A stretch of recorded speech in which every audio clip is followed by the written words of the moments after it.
आपण आज इयत्ता 12वीचा पेपर फर्स्ट किंवा पेपर 1 ऑफिस मोटिवेशन याविषयी लेक्चर घेणार आहोत.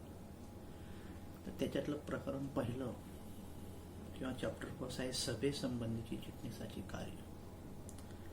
आता सर्वात आधी सभा म्हणजे काय हे बघावं लागेल आपल्याला. एकापेक्षा अधिक म्हणजे 2 किंवा त्यापेक्षा अधिक व्यक्तींनी जर एकत्र येऊन एखाद्या विषयावर चर्चा करण्यासाठी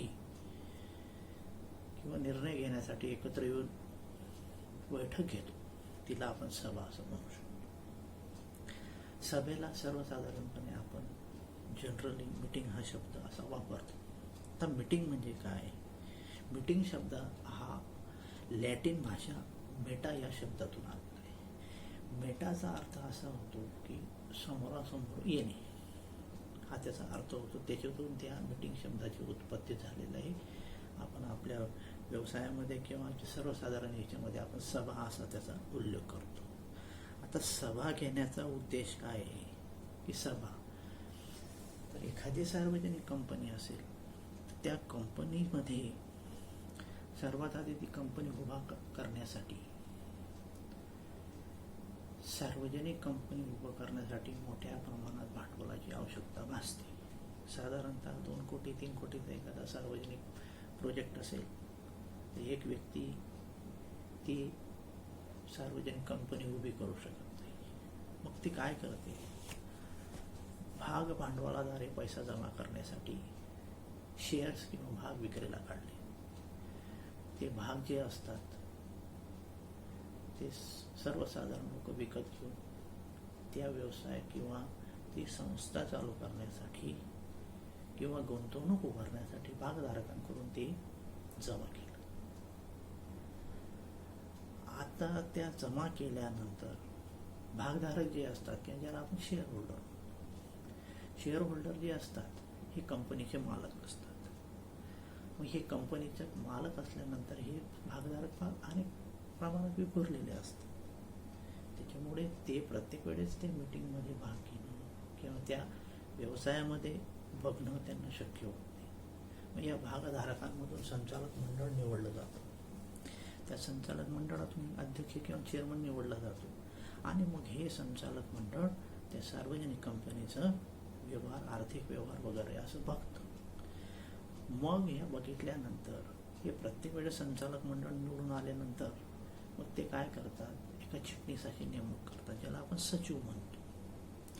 मग हा जो सचिव नावाचा व्यक्ती असतो किंवा ज्याला आपण चिटणीस म्हणतो किंवा शुद्ध भाषेमध्ये त्याला सर्वसाधारण व्यवहारामध्ये आपण त्याला सेक्रेटरी असं म्हणतो.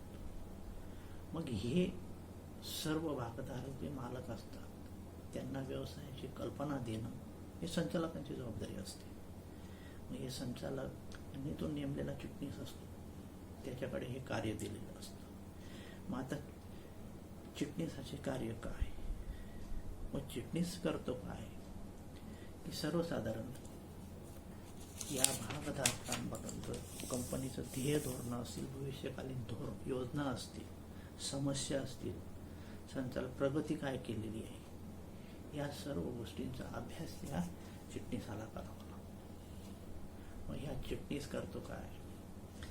आता कंपनीला व्यवसाय सुरू केल्यापासून 1 महिन्यानंतर आणि 6 महिन्याच्या आत एक सभा घेणे आवश्यक असते. आता ह्या सभेला नियामक सभा असं म्हणतात. मग आता ही नियामक सभा कोण आयोजित करतं? त्या सार्वजनिक कंपनीचे जे संचालक मंडळ असतं त्यांना सरकारने 1956च्या कलम 165 नुसार ही नियामक सभा घेणे आवश्यक आहे. ही कंपनीच्या आयुष्यात फक्त एकदाच होते. जेव्हा कंपनीची स्थापना होईल त्याच्या 1 महिन्यानंतर आणि 6 महिन्याच्या आत ही सभा कंपनीला घ्यावी लागते आयुष्यातून एकदा. तिचा उद्देश काय आहे की भागधारकांना किंवा व्यवसायाची काय प्रगती झाली हा त्या सभेमागचा उद्देश असतो. आणि ही नियामक सभा आयोजित करण्याचा अधिकार किंवा जबाबदारी ही सर्व चिटणीसाची असते. आता आता ही सभा आयोजित करायची म्हटली तर चिटणीसाचं कार्य काय असतं नियामक सभेमध्ये? सर्वात आधी संचालक मंडळाच्या सभेत ठराव मंजूर करावा लागतो की अशी XYZ नावाची किंवा बक नावाची आपली सार्वजनिक कंपनी स्थापन झालेली आहे, तिची या 1 महिन्यानंतर स्थापनेनंतर आणि 6 महिन्याच्या आपण सभा बोलवलेली आहे. यासाठी चिटणीसाला एक अजेंडा, ज्याला आपण कार्यक्रम पत्रिका म्हणू शकतो, ही कार्यक्रम पत्रिका तयार करण्याची जबाबदारी ही चिटणीसाची असते. आता याची प्रत्येक जो भागधारक आहे, जो अप्रत्यक्षरित्या कंपनीचा मालक असतो, त्याने संचालक मंडळ निवडून दिलेलं असतं. ते का दिलेलं असतं? त्याने कंपनीच्या काळाबरोबर लक्ष ठेवावं.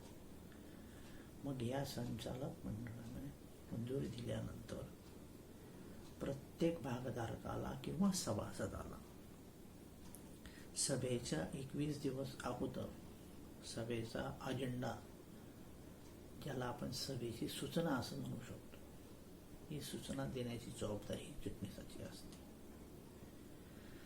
सभा झाल्यानंतरची तारीख ठरल्यानंतर सभेच्या दिवशी विशिष्ट गणसंख्या आवश्यक आहे. सभासद किती असू द्या, कंपनी कायद्याने असं ठरवलंय की कमीत कमी त्या नियामक सभेला 5 सभासद आवश्यक आहे.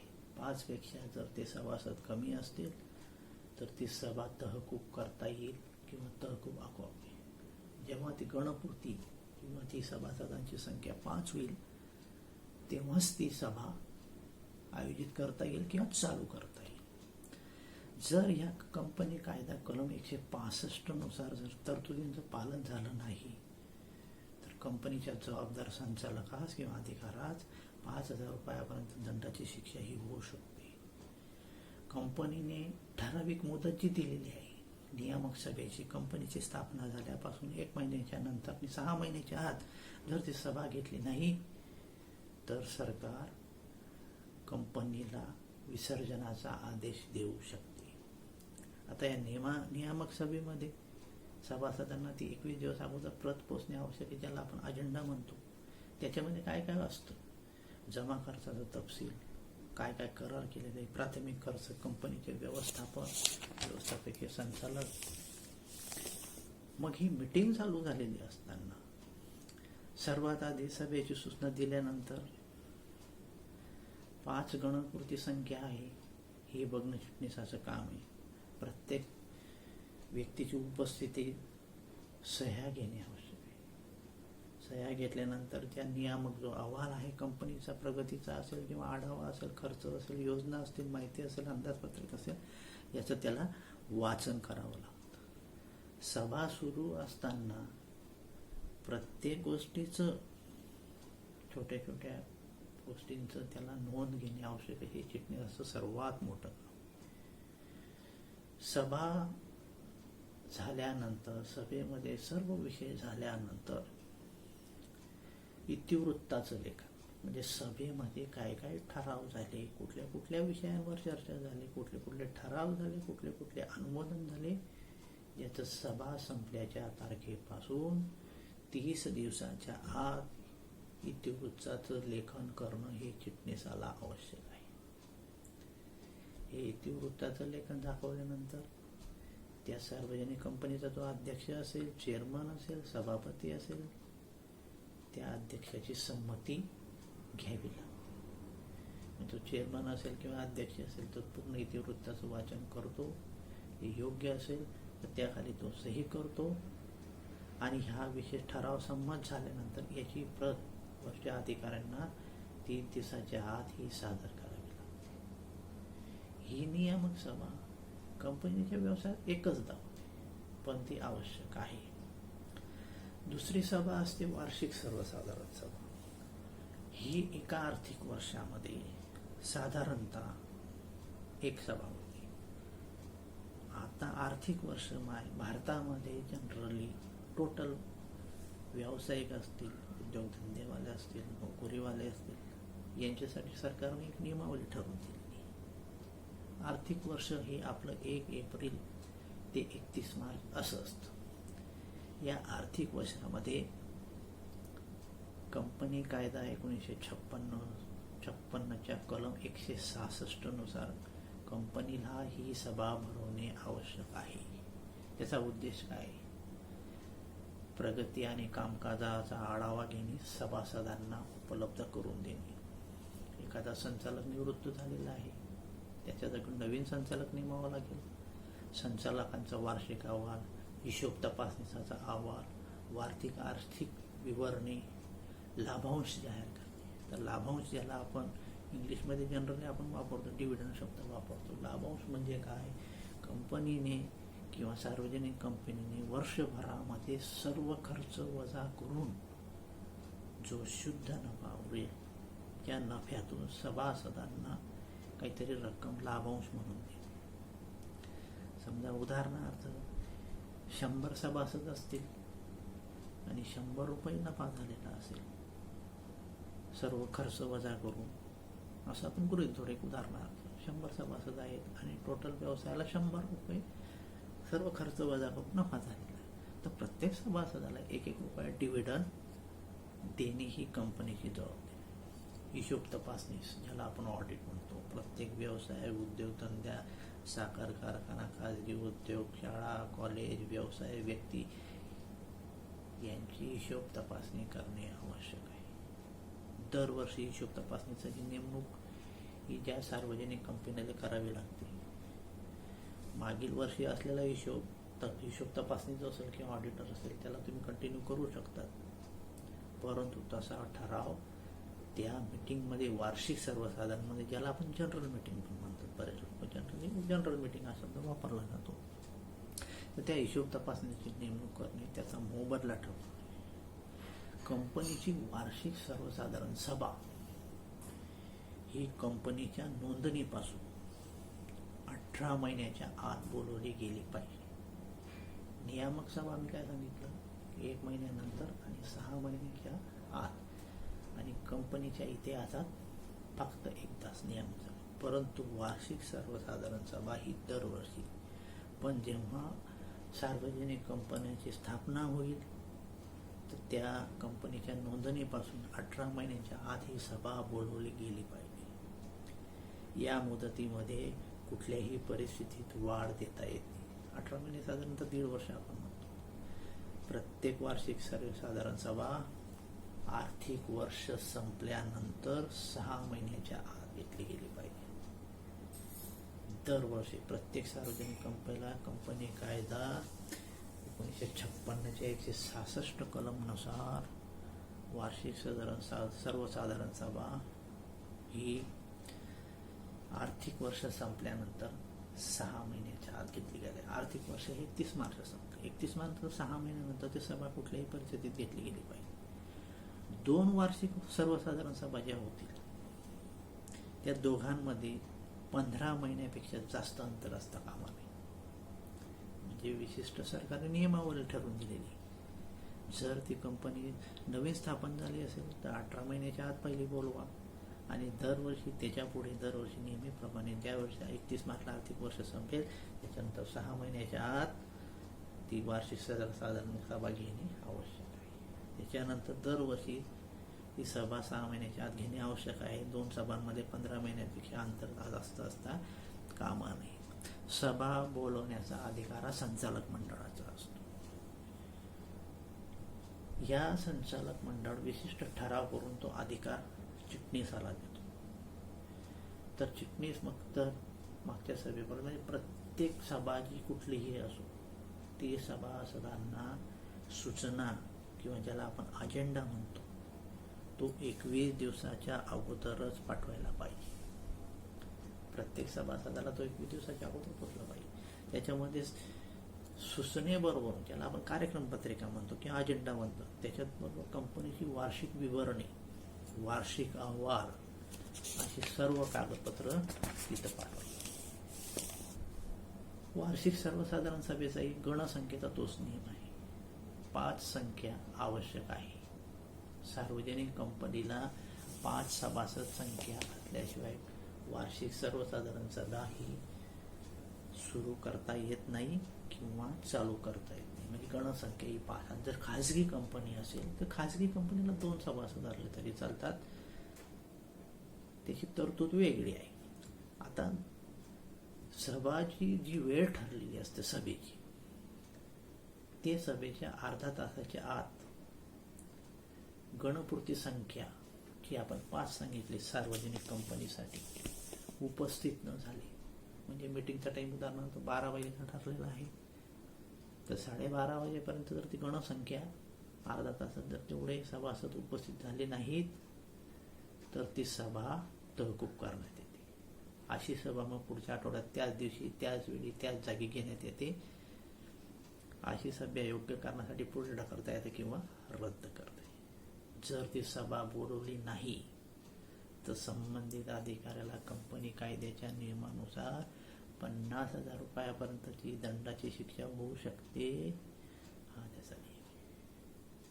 आता चिटणीसाचं कार्य काय असतं? आता वार्षिक सर्वसाधारण सभेबद्दल चिटणीसाचं कार्य काय असतं? पहिले कामाचं वेळापत्रक तयार करावं लागेल, हिशोब तपासणीचा अहवाल तयार करावा लागेल, संचालक मंडळाचा अहवाल तयार करावा लागेल, सभेची सूचना अध्यक्ष आणि संचालक मंडळ यांच्याशी चर्चा करून सभेची सूचना तयार करावी लागेल, कार्यक्रम पत्रिका तयार करावी लागेल, त्याच्यात कुठले कुठले विषय आपल्याला घ्यावे लागते, सार्वजनिक कंपनीला यावर्षी किती नफा झालेला आहे, भागधारकांना किंवा सभासदांना आपल्याला किती टक्के लाभांश द्यायचा आहे, वार्षिक सभेची तारीख वेळ निश्चित करायचं, काही संचालक निवृत्त होत असतील, सभासदांची नोंदवही असेल, भाग हस्तांतरण नोंदवही बंद ठेवण्याची तारीख ठरवायची, सभासदांना जे भाग विकलेले असतात किंवा सभासदांनी जे भाग खरेदी केलेले असतात ते हस्तांतरण करतात, की आपण ज्याला साध्या भाषेमध्ये विकतात, कागदपत्रांची छपाई आणि कंपनी कायद्याच्या नियमानुसार प्रत्येक भागधारका किंवा सभासदास 21 दिवसाच्या अगोदर सभेची सूचना, वार्षिक अहवाल, हिशोब तपासणीचा अहवाल, प्रतिनिधीपत्र याची सर्व खात्री चिटणीसाला किंवा सेक्रेटरीला करावी लागते. अध्यक्षीय भाषण, अध्यक्ष जे असतील सार्वजनिक कंपनीचे संचालक मंडळाचे, त्यांचा भाषणाचा आराखडा तयार करावा लागेल, कुठले कुठले मुद्द्यांवर अध्यक्षांना बोलायचं आहे, कुठल्या कुठल्या सूचना करायच्या आहेत, आणि जी वार्षिक सर्वसाधारण सभा असेल तिची सूचना स्थानिक वर्तमानपत्रात देणे आवश्यक आहे.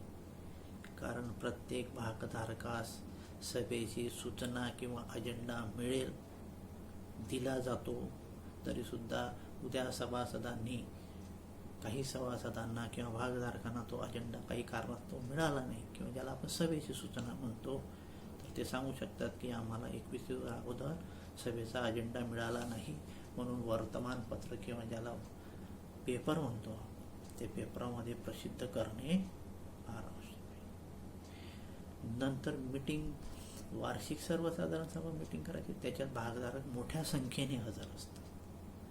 जवळपास 7 ते 70% जे भागधारक असतात ते वार्षिक सभेला मीटिंगला हजर असतात. तर त्यांची बैठक व्यवस्था करणे, त्याच्यासाठी एखादा हॉल किंवा सभागृह असेल त्याचं आरक्षण करणे, प्रवेशद्वारावर तपासणीची व्यवस्था करणे, जर ती मीटिंग आटोपल्यावर जेवणाची वेळ होत असेल तर त्यांची जेवणाच्या व्यवस्था करणे, किंवा ज्याला आपण नाश्ता किंवा अल्पोपहार असतो त्याची व्यवस्था करणे.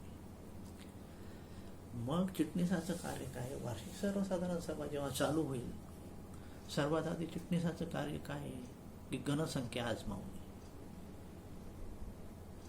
ती गणसंख्या आजमावल्यानंतर ती गणसंख्या जर उपस्थित तेवढी असेल तर अध्यक्षांना त्याची माहिती चिटणीसाला द्यावी लागते.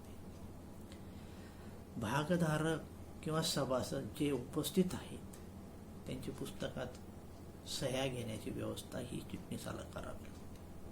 अध्यक्षांच्या सूचनेनुसार चिटणीसाला सूचना व कार्यक्रम पत्रिकेचं वाचन करावं लागतं. संचालकांचा हिशोब तपासणीचा अहवालाचं वाचन त्याला करावं. मागील सभेचे इतिवृत्त, म्हणजे ज्या मागच्या वर्षीची वार्षिक सर्वसाधारण सभा झाली असेल तिच्यामध्ये जे ठराव झाले असतील, ज्या मंजुऱ्या झाल्या असतील त्याला इतिवृत्त असं म्हणतात. तर मागच्या सभेमध्ये काय काय गोष्टी झालेल्या आहेत, कुठले कुठले ठराव आहेत, कुठल्या कुठल्या योजना आहेत, कुठल्या कुठल्या खर्चांना मंजुरी मिळालेली आहे, याचं सर्वांचं इतिवृत्त हे चिटणीसाला करावं. आणि सभेकडून ते कायम करून घ्यावं लागतं. जर सभेकडून कायम केल्याशिवाय पुढची वार्षिक सर्वसाधारण सभा ही चालू होत नाही. सभा चालू असताना अध्यक्षांना आवश्यक माहिती, स्पष्टीकरणे, कागदपत्रे, विवरणे इत्यादी. जर त्या वार्षिक सर्वसाधारणमध्ये एखाद्या विषयावर मतदान घेण्याची मागणी जर सभासदांनी किंवा भागधारकांनी केली तर तो ठराव विशेष याच्याने मंजूर होत नसेल, विशेष बहुमताने जर मंजूर होत नसेल, तर जर सभासदांनी मागणी केली की आम्हाला याच्यावर गुप्त मतदान घ्यायचं आहे किंवा मतनोंदणी घ्यायची आहे, तर त्या मतनोंदणीसाठी चिटणीसाला तयारी करावी लागते. सभा चालू असताना सर्व टिपणे त्याला चिटणीसाला घ्यावी लागतात.